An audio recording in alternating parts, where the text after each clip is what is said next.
Welcome back to the Film Alchemist podcast, the show where we take the movies we love, break them apart to find out what gives them their magic. I'm your host, Josh Griffey, joined as always by my friend in the flesh and guest co-host, Carmelita Valdez McCoy. Welcome back. Hello. So, yeah, Alex was busy, but we must continue to crush pods because this is the October Mega Marathon. 31 days, 31 pods. So Carmelita was nice enough to help step in here. You will hear her later in the month on her guest show about Night of the Demon, which is fantastic, a wonderful episode. But she helped stepped in so we could finish this Hellraiser franchise run while Alex was busy.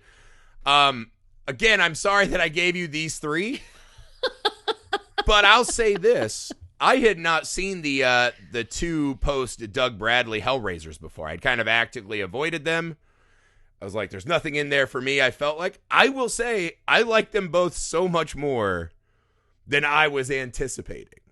I don't know if that'll be your experience, so we'll get to that in a moment.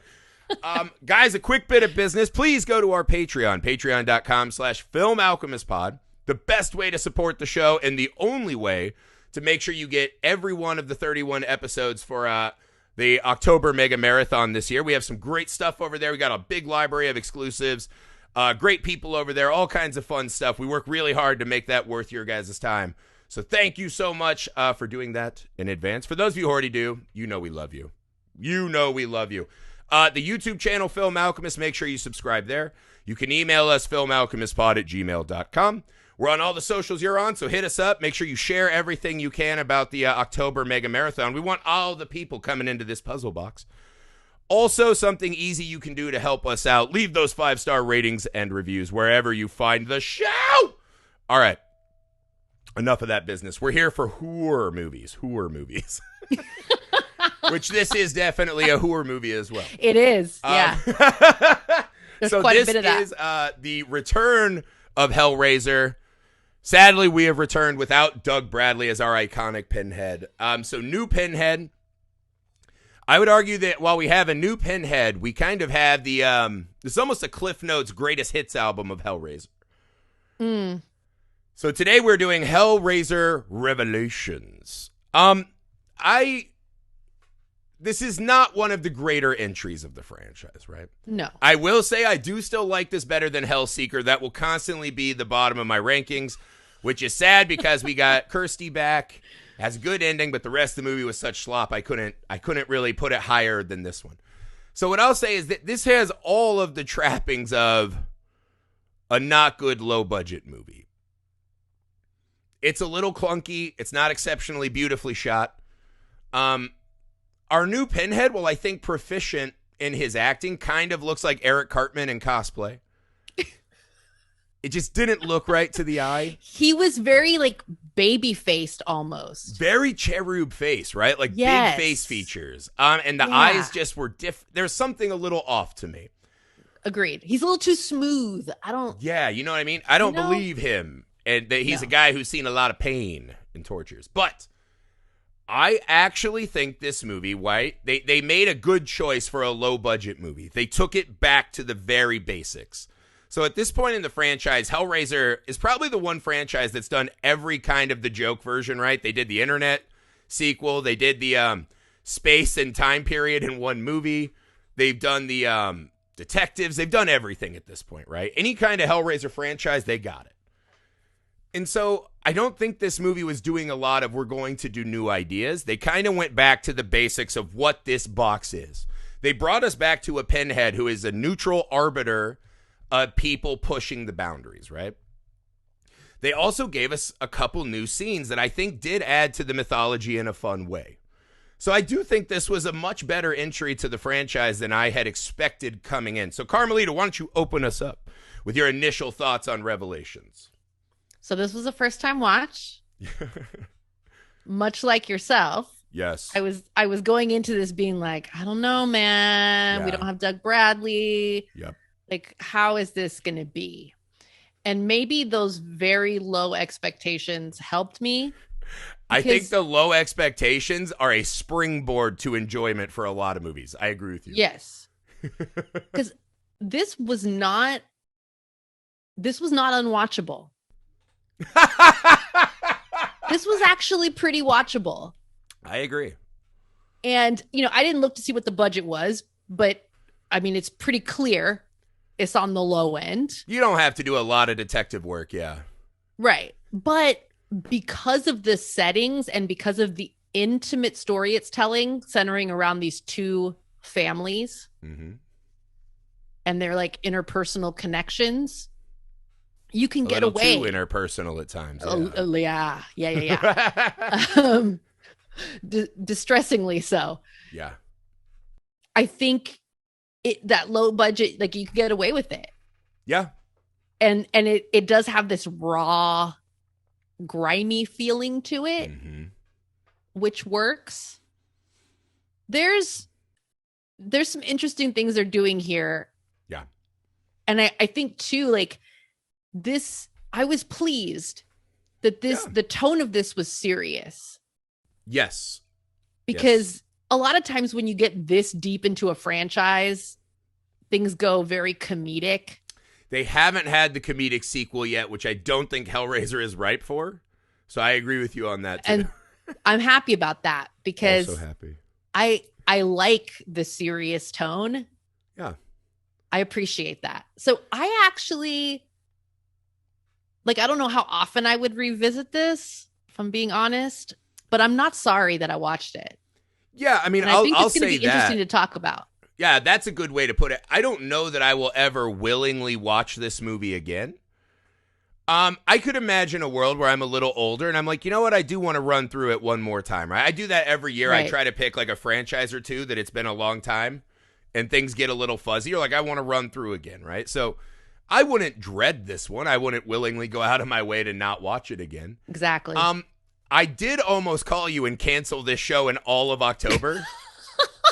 Within the first couple minutes when I was like, oh my God, are we doing the found footage Hellraiser? You too? I was pissed. I was furiously fucking mad.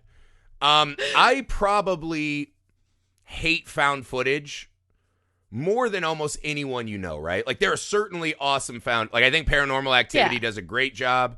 The Blair Witch Project is a fucking, monument in the landscape of cinema. It's a great movie. There are certainly movies that use found footage pretty well. I think The Glut, right? Like I would say on average, if you watch a found footage movie, I'd say about 9 out of 10 of them are fucking very near unwatchable. I think it gives a shield for some of the laziest filmmaking and storytelling. Sure. Right? I get why people do it, but I was this close. I was like, I'm not going to make it 30 minutes at this. Because the first time we see Pinhead, right, the camera's whipping around and he's just kind of in the background out of focus. And I was like, nope. I was mad. I was violently mad. And I was glad when we did the little cut back to, mom watching the DV tape, right? So yeah. I'm actually, it's like they have to cover every horror kind of movie in Hellraiser. So they got some found footage in. Yeah. There was this funny moment where they're just like, we're going to get pussy in Tijuana. And you're like, all right. Oh, man. And then there's just all of a sudden this violent and abrupt, like 2 cuts, right? They stole our car. And then I've got the box. I figured out. I was like, wait, holy shit. Like, I feel like there's a whole, like, hangover tale that we've missed. Yes. As to what led them from, let's go crush some pussy, to, oh my God, he's Uncle Franking the box, right? He's, no shirt. He's in the middle of the candles. Very throwback to part 1. So I was glad when they pulled it back and walked us through, right? I will say the part of the movie that I think works the least is the suburban family foursome. I just don't think that they really dig into at all what makes them interesting or this house or why, right? I think the daughter's got some run. The 2 kids were fine. There's a part of me that's like, I wish we would have just done that Mexican weekend, right? And just kind of stayed the course. But I think even the parents, right? Because I think that's the argument you would make against this movie if you wanted to call it the worst Hellraiser. Is whenever we cut back and we're not doing the children or the Cenobites, this movie moves at a snail. See, I'm even holding my puzzle box. This movie moves at a glacial pace. Like they just pull the brakes almost violently. It hurts to watch at times. So what did you make of our new setting and characters? So I'm with you. I think I I like the idea Mm-hmm. of having these two families, that the kids, their lives are all entwined, the parents, their lives are all entwined, and there's all these secrets. And Mm-hmm. I like the idea of that. The execution of it, Yeah. like those parents, I was just not buying what they were selling. Not even for like a second. I didn't buy they were friends. I didn't know how they knew each other. Exactly. I didn't buy that they were sad people. Yeah. It was just so Something like even was by the missing. end, right? Yeah, when our lead actor teenager's doing his like Heath Ledger monologue. Yeah. You're like, I don't know that he was up to the task, but he's at least trying. Like he's putting Yeah. himself out there, which I always appreciate, right? The parents, not so much. Not so much. So that part, it's all in the service to this. It's kind of my criticism from the last movie, right? Is that Henry Cavill never had to confront his dick-slinging persona. Right. This movie fully addresses that, right? These rich white kids who have it all, right? The one dad's like, I just don't know why he left. He had it all, man. And again, I think that's actually like an accidentally prescient way to look at the Hellraiser franchise, right? Absolutely. If you're on the struggle to survive, you don't need to go fucking seeking pleasures at the borders, right? There's a boredom that must exist to get people to this place. So I thought that was accidentally like a really insightful moment. No, I agree. And it's very much the question of the 2000s, right? Mm-hmm. Yeah, it's Woodstock 99. Why are these white guys so mad? Right. Like, why are these people so angry? They have they have all, there's so much that you have access to, so many opportunities. Why are you so pissed off? Like, so I think, I don't know that I don't know if that was their intent, but that's the alchemy of storytelling in films, right? Whether it was conscious or subconscious, it is there. And I think that is really interesting.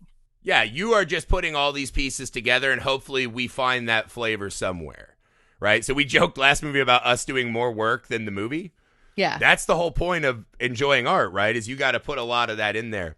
But I thought that was actually a pretty interesting place, right? And I like the idea that these guys, because Nico is just like an absolute piece of shit.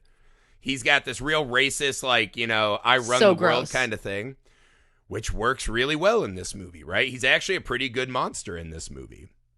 Watching him like, let's go down to Mexico because we'll just crush everyone and stomp anything in our way, right? He literally treats all of Mexico like it's the donkey show he keeps talking about. Absolutely. So essentially our inciting incident of this phase of the film, right, is they go to this bar, they're drinking and doing the thing I hate the most in movies when people don't finish what they're drinking or eating, or they spill it everywhere. Right. They spill 80% of the tequila that they should be drinking, which I hated. They find this lady, and even though she doesn't speak, they're just filming her. They're fucking throwing themselves at her. It's a very cringy, gross scene, right? It's gross. You know this. I don't have to tell you. A lot of my lady friends have talked about how horrible it is to just go to bars sometimes. Because that's the thing. They're like, I just don't want a bunch of sweaty, fucking bad breath guys all up in my shit. Right. And so you immediately can get this like, oh, God. But this is actually a pretty cool moment, right? So Nico takes the girl from his buddy, right? Not that they have like ownership, but he thinks he's going to bang her and Nico will film. Well, that gets switched, right? Fall asleep in the bathroom after he's filmed her having sex, wakes up after an indeterminate amount of time because no one else has come in the bathroom. So hard to say. And our prostitute, or not, she's not the prostitute. She's just a lady in the bar. We never find out if she's a pro or not. Well, it's kind of vague because... Yes. Because the other kid, is Steven? He calls her a prostitute. Yeah, I think it's Steven and Nico, yeah. Right. Yeah, Steven is like trying to ask, like, oh, is she a hooker? Mm-hmm. And you don't really get an answer because at that point, he doesn't realize that Nico has killed this woman. Okay, so this is where I want to hit right off the bat. Do you think Nico killed that lady? Yes. I think so for sure, right? Because the guardian of the box later, the Vagrant, when we see him, he's like, sex and even killing only goes so far. I think he's specifically saying that Nico's on tilt and is running down this course. I think maybe he came to Mexico because as a racist douchebag, he sees non-rich white people as less thans, and he can start doing this. Yes. He can dehumanize them. Yeah, it is kind of strange as a decision, though, because why would he not let Steven in on what they're doing? Or do you think he wants to trap him because he knows Steven will be pulled back? As he says, your parents have cut your balls off at every turn. Right. I mean, I read it as Nico doesn't want... Maybe he figures Steven will try and talk him out of it. Oh, that's a good one. Or try also, to put the way she's laying on that toilet, and they were having sex vertically. Yeah. There's no way she hits her head hard enough to be dead, let alone passed out. Like, he had to do that, right? Yeah. And so, yeah, this nefarious, like, I'm just going to trap my buddy. Because he literally seems like he only wants him there just to have someone to witness his great path of carnage, right? I actually thought that was a pretty cool story, right? Like, it's funny because right after the murder, they just end up in another strip bar. Oh, I know. And this is kind of a cool thing too, like going with the times, where at that point in the 21st century, now everybody has access to cameras and filming video. Yep. And you can film everything. And, earlier in the franchise, it's like everything, all of that exploration that leads someone to the puzzle box, to the Cenobites, is all stuff that happens behind closed doors, hush, hush, back rooms. Nobody else knows what you've been up to. Yeah. And this is interesting because Nico wants to be filmed. Yeah. Well, there is this idea, if it's not on film, it didn't happen. Exactly. Nico desperately wants people to see him as he sees himself. Yeah. Right? He is crafting this monster version of himself. And I love when the Vagrant just slides in, right? And just pretty much starts laying it out. Yeah. That he kind of knows exactly who Nico is, right? And so he offers this box I believe he said it's the ultimate form of arousal, right? That nothing can take you to the limits this thing can. And they don't even really stop to question what that even means, right? Right. And he kind of sells the puzzle box as when people have a near-death experience, when they come back, every day is the best day because they have felt that finality. So they perhaps know to, enjoy it a little more. I thought that was pretty cool because then there's this moment where he's like, it's not for sale. He says, it's already yours, Nico. It was always yours. Yeah. So not only is the puzzle box guardian or the Vagrant seeking him out, right? There is this almost inevitability to Nico coming to this point, which I don't know if I love that or not, right? If you take the choice away, I don't know that it's as impactful. Because that's the thing, right? What you're saying. Is Uncle Frank always going to end up at this place, right? And I guess that's the human folly, right, that the franchise deals with. All of us are going to go there at some point, or we give up and just begin to die in our flesh tombs, right? Right. Well, hopefully not this far. This is very far. I think there's a middle ground between the two. So what do you make of Nico's journey to the box? No, I think this is interesting. That idea of free will versus the inevitability. Mm-hmm. And I think it's cool to think about. And so another accidental, really deep well to fall into. the Vagrant says that it's inevitable, that it's already yours. Yeah. But that's just him saying it. I mean, could you choose differently? I think you could. Once he kills the hooker. Right. Because this is the other thing, right? This is one of those. He's made his choice. Yeah, so on a mythology level, while they're getting back to basics, right?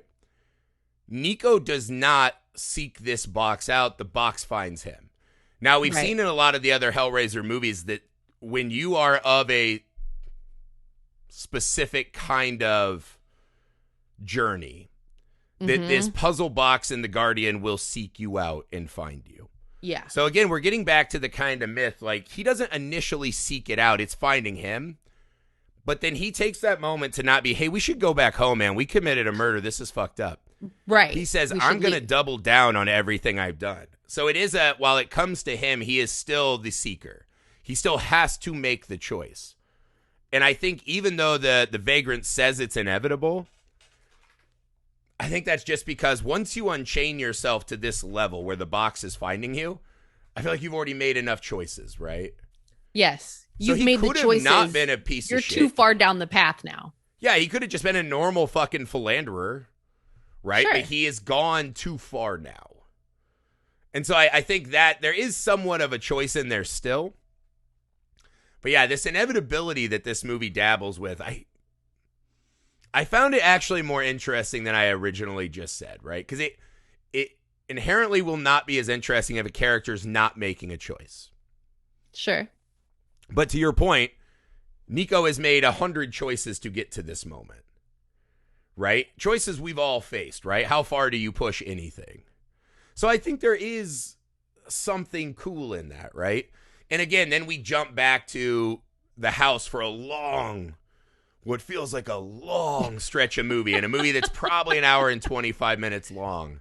It's a short movie, but yes, those moments drag their feet for sure. The mom and dad moments are brutal. You get a couple moments where the daughter's beginning to seek the box. We can see it beginning to call to her, right? She kind of is doing that sexy box show for the neighbor guy. God. She rubs his back. She's making out with her brother. You're like, holy shit. Like, she's on the path. No, let's go back. Do you think she made out with her brother before that moment? I don't think so. But maybe. I don't know. She didn't seem very startled that her brother, who just got back from being kidnapped, they think, is ready to throw down. I don't want to be judgy. So not only do they kiss, he goes for a boob grab that we then see as a fleshless boob. I mean, that's a lot. There's a lot. So I'm going to tell you this. A lot of baseball hitters, you hit a single, you think you can stretch it to a double, but you know it's a long shot. Yeah. This is the longest. The minute we're introduced to her, yeah, I'm already like, what is this character? What is happening? She looks 12. Yes. She's wearing that really bizarre Fredericks of Hollywood clubwear top. Yeah. Around the house with her parents. And I'm just like, what is this? It's like a slave Leia. Kind of a bustier type thing. Yeah. It's weird. It's a weird fashion choice. It's a weird fashion choice. And then or the morbid dinner with the other parents who lost their kid. It's really bizarre. And you know what this morning ritual needs? 12. Some fucking TNA. Yeah, it's just, so I'm already kind of like, okay, who is this girl? Like what? Yeah. And then you figure out she's the sister. You figure out she's dating her brother's best friend. Nico, yeah. Who dumped her, or she dumped Nico. The whole thing is just, it's very weird. So then when she starts taking an interest in the box, I'm kind of like, okay. Seems like a logical next step. Right. Because I already, like, this character is already so kind of out there in this really weird way that I'm like, okay, fine. Yes. They address it in a fun way, though, right? When Pinhead eventually he's going to let her go at the end of the film. Yeah. And he just says, the darkness that was in you, to Nico, has now taken seed in her and will germinate. And when you're ready, we'll be there. I thought that was a really cool idea that she hasn't gotten to the point yet where Pinhead and the Cenobites want to harvest. Yes. Right? They're like, she's not ripe for the taking. Right. And again, this gets back to that, the more you seek pleasure, the more pain you will leave behind. It gets back to this kind of cosmic neutral that the Cenobites are supposed to represent. And so they send her back out in the world to presumably continue this fucking cycle of pain and pleasure, and knows that she'll be an asset. I thought that was a really awesome idea. I was really That is pretty cool. That is pretty cool. Yeah. She's not ready yet. They see it in her potential. Well, she dresses like this to a family dinner.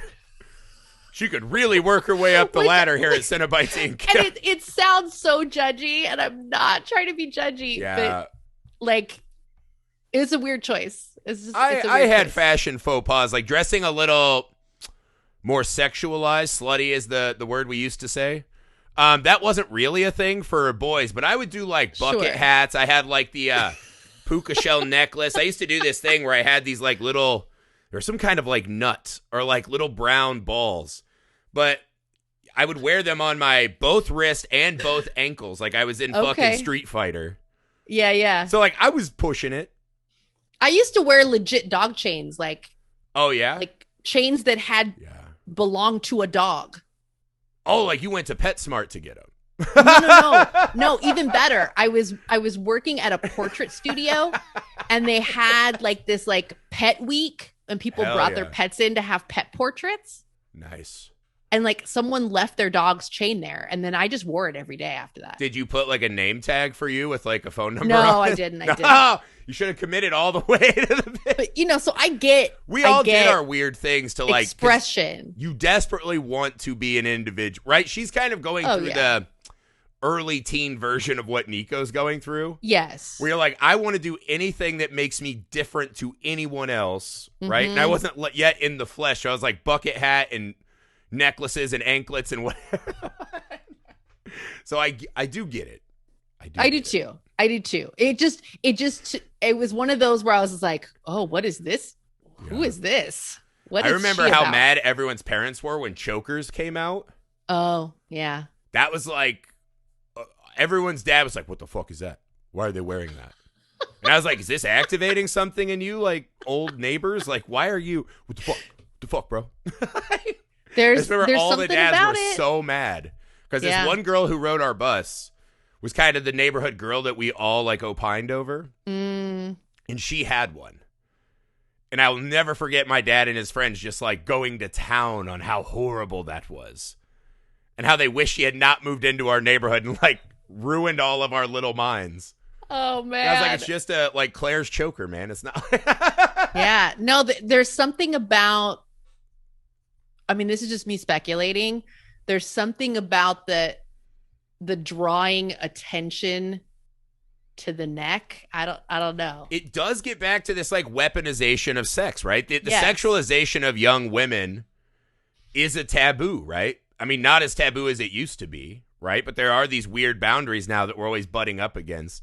Even if you watch that crazy shit like Pageant Moms, right? And it's like, those girls are like 7, man. Like, bring it back. And so, I think this movie really does get back to that core of this suburban house, right? And just putting these fucking uncomfortable taboos all around and seeing how these fucking squares react. I think the sad thing is that the squares never really confront any of it.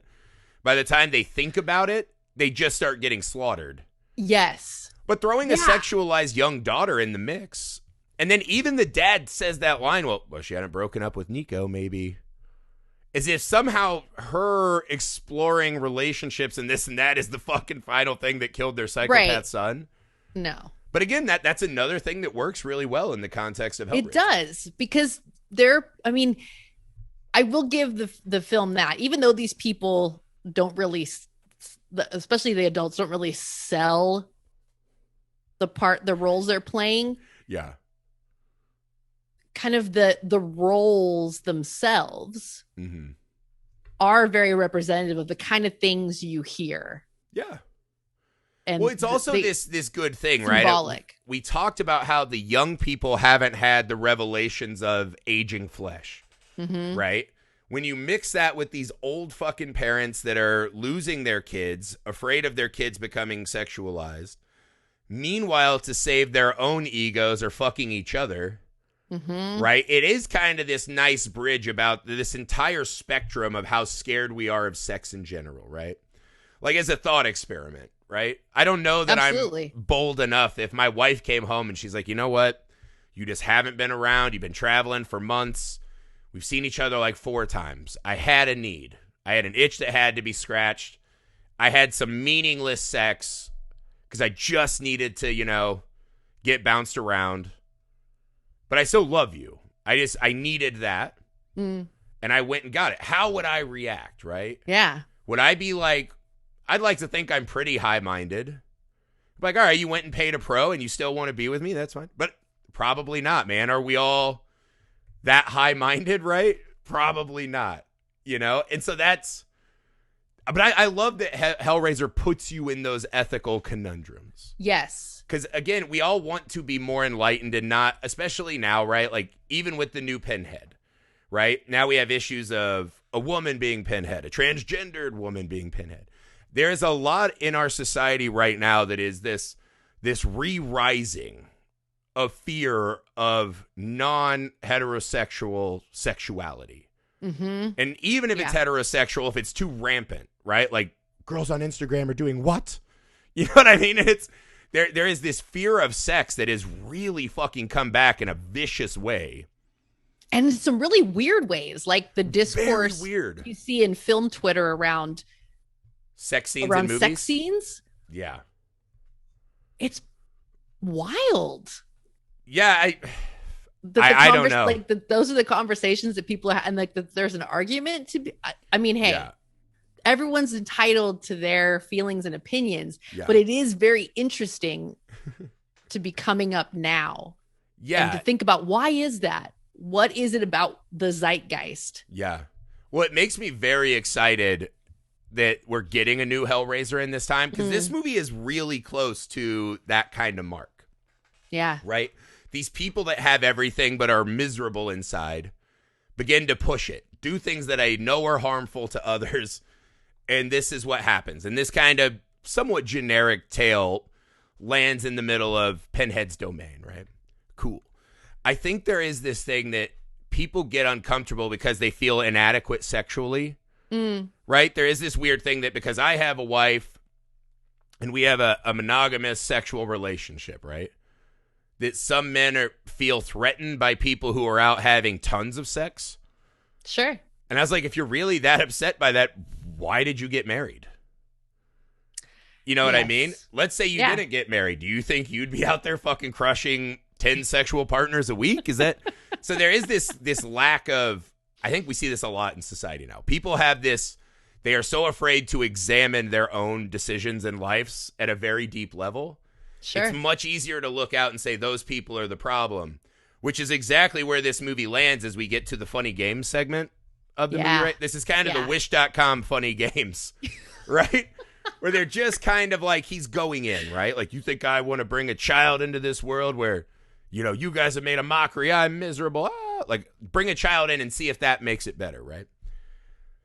Strangely, I didn't think this section was that bad. I thought it was interesting to see this kind of monster incel shooter, school shooter character, whatever the fuck kind of thing this is, right? The people that go funny games, whatever classification that is, coming home and just, this is what you have created with your fucking repressions.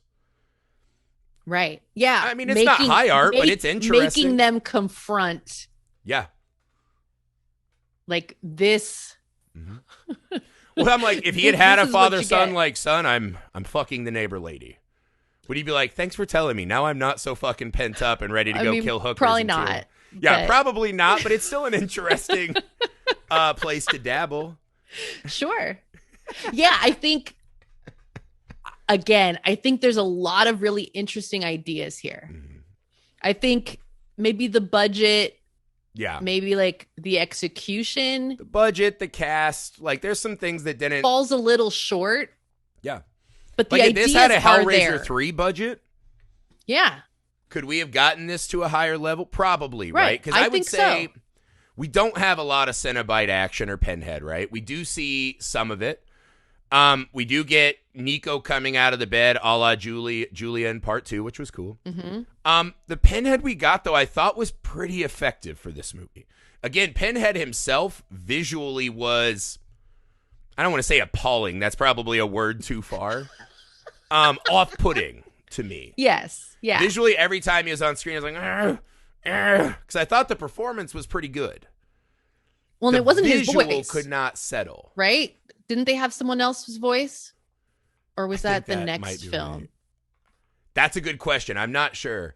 But yeah, this is the one where visually I was just bummed, right? But I thought the performance was fun. Yeah. I have it in my little notes here. So Stephen Smith Collins played Pinhead, but the voice was this guy, Fred Taskior? Yeah. He had the good timber. It was fine. Yeah, again, I think they just did him no favor. Like, it was fine. It was good. I liked the idea of him creating the Pinhead Jr. And watching it, they lay out why the pins, right? Like, why in that order, right? Every square of flesh you take wrenches you further from the kind of flesh and mortal world, right? You will become more engaged in this kind of interchange between pain and pleasure and flesh. I thought that was actually pretty good. I don't know that it pays off at the end, right? I would have liked Steven to get a moment to confront Nico and his parents and his sister.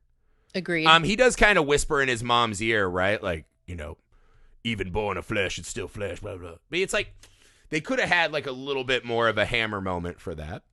I agree. But the one thing I really liked in this beat, besides them saying the seed is germinating in the daughter, right? The beat I loved, right? Because he comes in, he's got mini Pinhead, right? We've talked about some of this. We've had the Vagrant, so I like they're showing us how you get orientated when you come to the Plessia I like zone, the right? Vagrant. The Vagrant was great. I thought that was a really smart thing to add in the franchise that we hadn't really done yet. That was good. I love this idea, right? That Pinhead is now like, we've come just for fucking Nico. We get back to it is not the box that calls us, but desire line from Hellraiser 2, right? Right. So even if you make someone else do it, we know that you summoned us. Great. Love that throwback. So he's pretty much like, I'm fucking done with you, whites. Like, get out of here. I'm taking Nico back. But the dad, with all of his ego, because this guy has called him out, ruined his marriage, all this, put the gun in his belly like 4 times, shot him. The dad, in all of his rage, before he dies, he has to fucking stroke his ego one last time. Dumbass. All he had to do was just die in peace and tell his wife and daughter, man, I'm sorry. I messed up. And he fucking shoots Nico as he's chained up, and he just says, no one gets to kill you but me. And Nico says thank you. And Pinhead's just like, this bitch. Idiot. This bitch. And he just goes, what we would have done to him would have been so much more revenge for you than your pitiful little act. And he says, there is a flesh deficit. Which I was like, that is a fucking great line. That was good. I'm imagining the writer was like, yes. Like, when he wrote that, he probably was like, I nailed it. Oh, so, yeah, that was good. Yeah, and he just says, you know, we had all we desired, but now there's a flesh deficit. They fucking take his wife because they want the daughter to grow into a perverse pleasure seeker. Which definitely seems on the possible chart now. Like, she's had a really bad day. She's going to need a lot of therapy and whatever. I did for a second when the hook started going into mom, into like her breast area and all that, and chaining her up. It's just like, has this mom just gotten the rawest deal of anyone in Hellraiser ever? Maybe. I mean, like, since Kirsty, this is like a fucking rawest deal. She's like, so my husband cheated on me. My son died. Yep. And now I'm just going to get fucking tortured for an eternity. Yep. My body is the Wonderland now? That doesn't seem right. Mm-hmm. Well, and she also now knows that, like, they're just waiting for her daughter. Oh, my God, yeah. So her and her son is one of the guys who's going to be hacking her up. Mm-hmm. I felt really bad for this mom. I thought that was a fucking awesome storytelling choice, though. Yeah. To have the dad fucking shoot that guy. Oh, it was so... And then him and his daughter just come back to the real world, where she'll be in a house now where all these people are gone and the dad shot in the belly. And who knows how that rolls out. But I thought that was awesome. And we kind of end on this Pinhead line before they come back to reality, where he tells the young girl, when this existence ceases to fulfill you, we will be waiting. And if that is not just a perfect bow on what this fucking movie and franchise is, I don't know what is. I think that's what draws us to Pinhead, right? Is when you get so tired of the family sitcoms with the laugh track, right? The Sunday family dinner. I got to go out and mow the lawn and talk about the weather with my neighbors, right? You hit your end. You're like, I haven't gotten laid in 3 weeks. My boss is riding me. I hate commuting. And you're like, it's not enough. You find your way to these darker places of the mind. So I totally understand if you hate this movie. I think this movie actively gets in its own way a lot for large chunks of the film. I think this movie, by kind of plagiarizing the first movie a lot, I think they really honed in on what works in Hellraiser. And I think you get a handful of scenes that are really good and really focus back in on what we like about, because we've been all over the place, right? With the Pinhead and the Cenobite mythology. This really shrinks it back down to what matters. I like seeing the Vagrant. I like seeing Pinhead indoctrinating another trainee, right? Actually going through his philosophy of what this is, right? He's back to a neutral. We're back to this kind of suburban drama. Even the funny game segment, right? Of these little fucking, Columbine kid thing, I thought was at least interesting, right? And that's what I'd say. This movie is really interesting. It has a lot of great pieces in it, kind of getting pushed to the side by this big wave of boringness that comes from the parents. No, definitely. I think when you're looking at the 9th film in a franchise, fucking 9th movie, for them to be able to do something interesting, to kind of take it back to basics, but also make it of the time in which this film is being created, I got to give them some credit. There's definitely some aspects, and we've talked about them, that hurt this film. Yeah. But there's some interesting stuff going on here. There are some cool ideas. There are some good scenes. Yeah. It's better than I thought it was going to be. I agree completely. Like, I thought this was going to be unwatchable, and in the first 5 minutes was completely prepared to call off the pod. And I was pleasantly surprised. Yeah. Yeah. Because we talked about this last time, right? By the 9th fucking movie, what can you give me that I haven't seen yet or lets me look at it from a different point of view? Right. This movie accomplishes that. So, that's really all I'm asking for at this point, right? I'm not expecting, I might be a fool for the new Hellraiser that's coming out, now the 11th movie. It seems like kind of a soft reboot. I have really high hopes for that again, right? There's been enough time that maybe my hopes have gotten up a little too high. I don't know. But again, I'm with you. I expected nothing of this, and I actually found it to be a plenty enjoyable film. Yeah, I'm not sorry I watched it. I thought it was really interesting. We are just heaping the most tepid praise on this movie. I know. But here's the thing. Like, if this was unwatchable, if I hated this, trust and believe, I would say that. Yeah, I agree. Like, if this were unwatchable, I would tell you. We have talked about much worse movies than this on this podcast, for sure. For sure. For sure. And I've seen thousands of movies worse and less effective than this movie. I think it's really cool that this is the franchise that Film Alchemist is doing this year, because it had never really occurred to me, because prior to preparing to talk to you about these last 3 Hellraiser films, I had only seen the first 3. Oh, nice. Yeah.